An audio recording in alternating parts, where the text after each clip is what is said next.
1870 में सर सैयद अहमद खान ने अपने बेटे सैयद महमूद के नाम पे एक इमारत का निर्माण करवाया, जिसका प्यार से उन्होंने नाम रखा महमूद मंजिल। विलियम म्यूर को इस इमारत की इनॉग्रेशन के लिए बुलाया गया। उस समय विलियम म्यूर को उम्मीद थी कि इलाहाबाद के सिविल लाइंस में ये महलनुमा इमारत आगे चल के ब्रिटिश एम्पायर के हिंदुस्तान में एक रहने के लिए एक सीमेंट का काम करेगी, पर इतिहास को शायद कुछ और ही मंजूर था। देखते देखते ये इमारत हिंदुस्तान की स्वाधीनता संग्राम के लिए एक केंद्र बिंदु के रूप में प्रस्तुत हुई और आगे चल के जिसका सिर्फ एक ही टारगेट था कि कैसे अंग्रेजों को हिंदुस्तान से बेदखल किया जाए। नमस्कार, पर्पल बूट के एक्सप्लोर द अनएक्सप्लोर्ड में आप सबका स्वागत है। मैं मधुर आपका अभिनंदन करता हूँ। First church road, Allahabad. इतिहास के पन्नों पे ये एड्रेस, जो कि भारत के स्वतंत्रता संग्राम के कई पन्नों को सजोए हुए है, ये एड्रेस पंडित जवाहरलाल नेहरू या उनके पिता मोतीलाल नेहरू का है। नेहरू खानदान का ये पुश्तैनी मकान, जो कि इलाहाबाद के सिविल लाइंस एरिया में है, पर इस मकान का भी अपना एक वजूद है, जिसकी शुरुआत होती है सन 1857 से। 1857 वो साल जब सब लोग सिर्फ एक ही लक्ष्य के लिए लड़ रहे थे कि कैसे ब्रिटिशर्स को यहां से भगाया जाए। 1857 के गदर में ब्रिटिशर्स को यह समझ आ गया था कि अगर भारतीय एक साथ हो गए तो उनके लिए काफी खतरा पैदा हो जाएगा। इसलिए उन्होंने धीरे धीरे करके मुस्लिम धर्म को टारगेट करना शुरू किया, क्योंकि गदर के समय में मुस्लिम धर्म के लोगों ने काफी बढ़ चढ़ के हिस्सा लिया था और इतिहास भी ये दर्शाता है या बताता है कि कैसे उस वक्त इलाहाबाद 11 दिनों के लिए ब्रिटिशर से आजाद रहा था, जिसका नेतृत्व कर रहे थे मौलवी लियाकत अली, और खुसरो बाग ही भारतीय सेना का बेस था। तब अंग्रेजों ने धीरे धीरे करके उस वक्त के जो रसूलदार और पढ़े लिखे मुस्लिम लोग थे उनको टारगेट करना शुरू किया, जैसे कि सर सैयद अहमद। अपनी किताब the house where India was born, Swaraj Bhavan and irony of history में विशंबर नाथ पांडे लिखते हैं कि 1857 के विद्रोह में भाग लेने वालों पर प्रतिशोध लेने के बाद ब्रिटिश प्रशासकों को एहसास हुआ कि विद्रोह के लिए पूरी मुस्लिम आबादी को दंडित करना उनकी ओर से बहुत गलत था। अपनी गलती का बहुत एहसास हुआ और भारत में अबाधित शासन स्थापित करने के लिए इस महत्वपूर्ण अल्पसंख्यक वर्ग के प्रति अनुकूल नीतियां अपनानी शुरू की। इस उद्देश्य से उनकी निगाहें सर सैयद अहमद खान पे टिकी थी। नॉर्थ वेस्ट फ्रंटियर प्रोविंस के लेफ्टिनेंट गवर्नर के साथ और साथ ही भारत के गवर्नर जनरल अक्सर सर सैयद अहमद को विश्वास में लेते थे और राज्यों संबंधित मामलों पर उनकी सलाह लगातार लिया करते थे।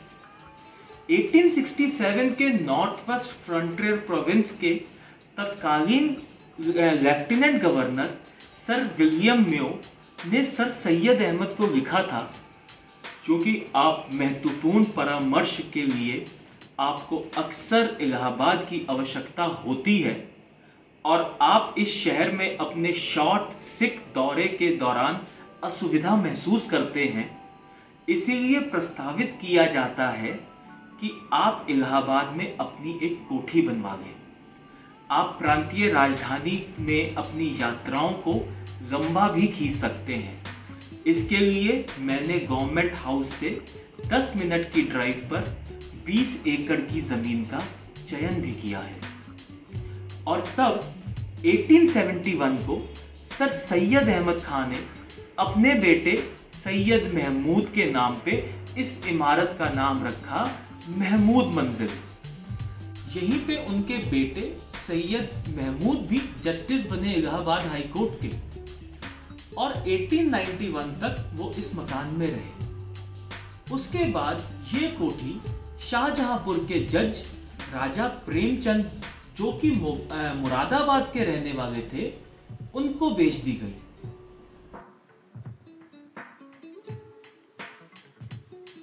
और 1899 में लगभग 19,000 रुपयों में मोतीलाल नेहरू ने इस बंगले को खरीदा। मोतीलाल नेहरू उस वक्त सिविल मुकदमों के सबसे बड़े वकील हुआ करते थे इलाहाबाद के। 1927 तक 1927 तक वो यहाँ रहे और फिर इसके बाद इसके बगल में ही नई इमारत में वो शिफ्ट हो गए या स्थानांतरित हो गए, जिसका नाम उन्होंने रखा आनंद भवन। 1930 में मोतीलाल नेहरू ने स्वतंत्रता आंदोलन के दौरान अपने मुख्यालय के रूप में इस इमारत का उपयोग किया। 1940 में ब्रिटिश सरकार ने यहाँ सरकार विरोधी गतिविधियों के आयोजित करने की दलील देके इस घर को अपने कब्जे में कर लिया, और जो कि 1946 तक उनके पास ही रहा। स्वराज भवन इलाहाबाद का वो पहला घर था जहां पे स्विमिंग पूल था। ये बिजली और पानी पाने वाला भी पहले कुछ घरों में एक था। ये भवन भारतीय स्वाधीनता संग्राम के दिनों का एक जीता जागता धरोहर है।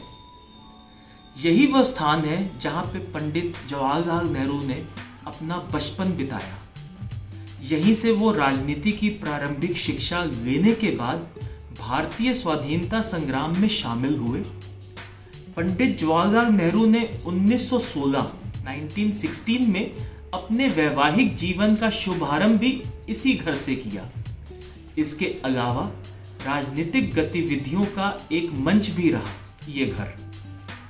19 नवंबर 1919 को इंदिरा गांधी जी का जन्म भी इसी भवन में हुआ और 1920 में ऑल इंडिया खिलाफत मूवमेंट की प्लानिंग भी इसी घर से हुई। भारत का संविधान लिखने के लिए चुनी गई ऑल पार्टी का मीटिंग भी इसी जगह, इसी भवन में हुआ करती थी। महात्मा गांधी जब भी कभी इलाहाबाद आया करते थे तो वो यहीं पे रहा करते थे। इसके अलावा खान अब्दुल गफार खान, JB कृपलानी, लाल बहादुर शास्त्री और राम मनोहर लोहिया भी यहाँ आते जाते रहते थे अक्सर।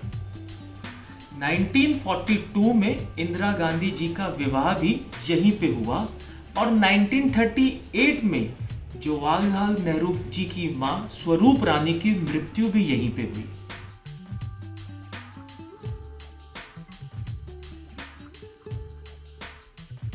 बहरहाल इतिहास के पन्नों पे ये मकान कहीं गुम सा हो गया। अगर आपके पास और भी कुछ जानकारी है इस भवन के बारे में तो प्लीज़ कमेंट बॉक्स पे कमेंट करें। वीडियो को ज़्यादा से ज़्यादा शेयर करें, सब्सक्राइब करें, देखें, साझा करें। और तब तक जैसा कि एक कहा जाता है कि पर्पल बूट की यही है राय, मनोरंजन वही जो ज्ञान बढ़ाए। धन्यवाद।